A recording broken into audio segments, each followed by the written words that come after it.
Hi guys, for today's video, we're going to make a very unique DIY ring that is perfect for kids and adults who love fashions. If you're ready, let's prepare the materials and start crafting. Materials needed: adjustable ring plate frame, cardboard for making a circular pattern, hair straightening iron, black fuzzy wire, orange fuzzy wire, green fuzzy wire, scissors, any round object for tracing, half beads pearl, 8 mm, ball pen, glue, pliers, and scotch tape.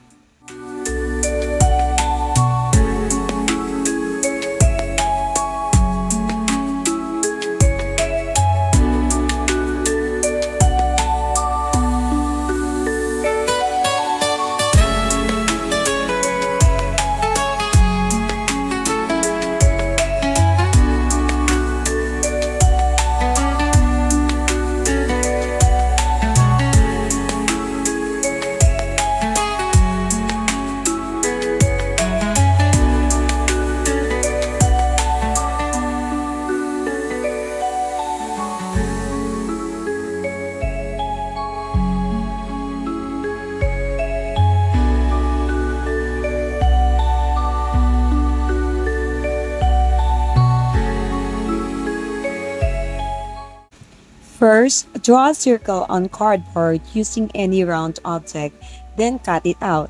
This will serve as our pattern. Next, we will make small flower for the design. Cut the fuzzy wire in half, then shape it into a flower. I use my fingernail as a guide for the size, but you can choose any size you like. If you want the same size as mine, you can follow exactly what I did.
Make 4 flowers pieces.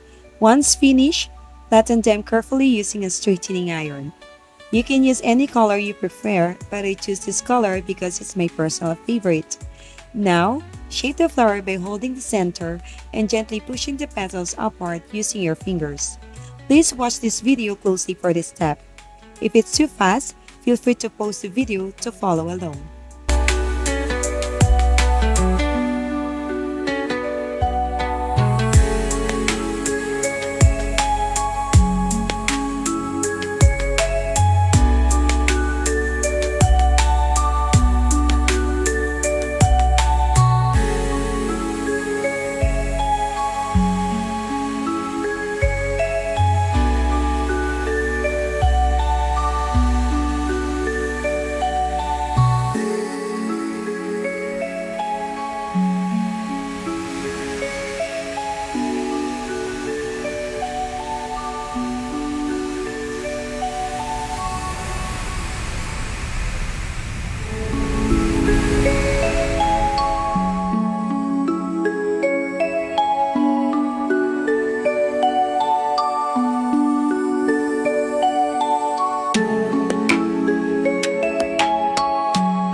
Next, take the cardboard circle and wrap it completely with black fuzzy wire until it's fully covered.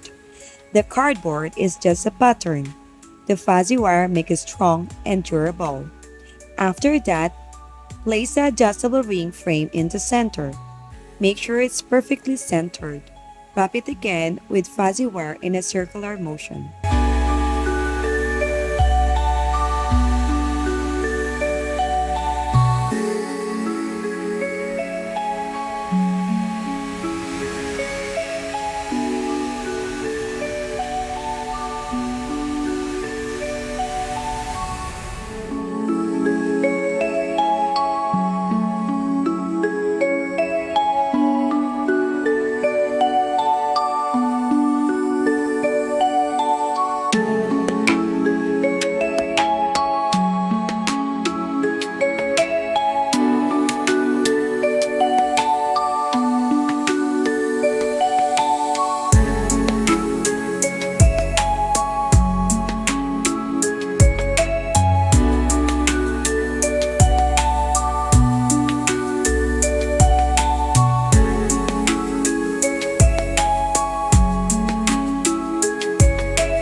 Once done, cover the edges with fuzzy wire so the cardboard and glue won't be visible.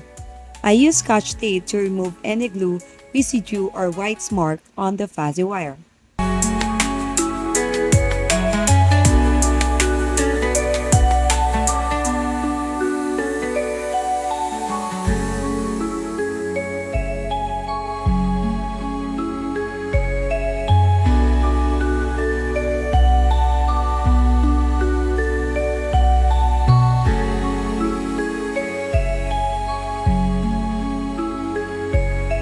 Now, attach the flower we made earlier.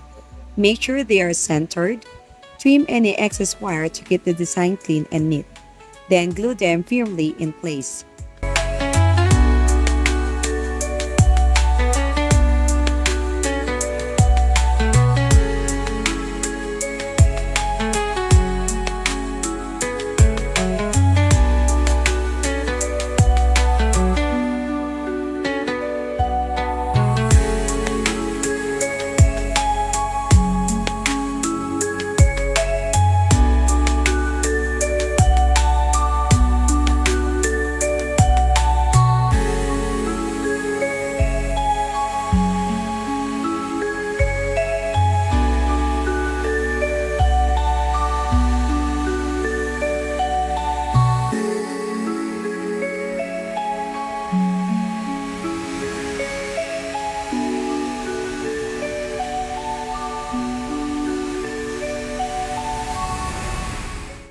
Next step, we'll mix the leaves. Take one green fuzzy wire and divide it into 2 or 4 pieces. Shape them in small leaves. Since they're small, I use pliers to press them tightly so they stay firm. Then flatten them using the straightening iron.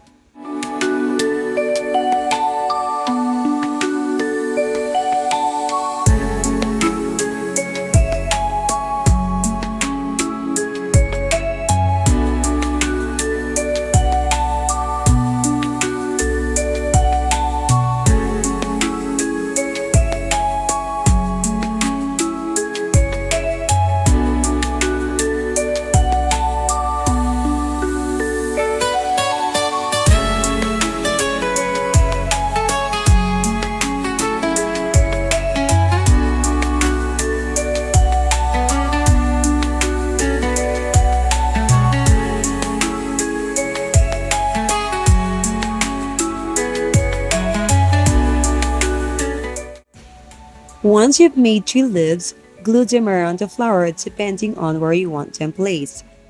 Finally, add the 8mm half pearl beads to enhance the design and make it look more elegant.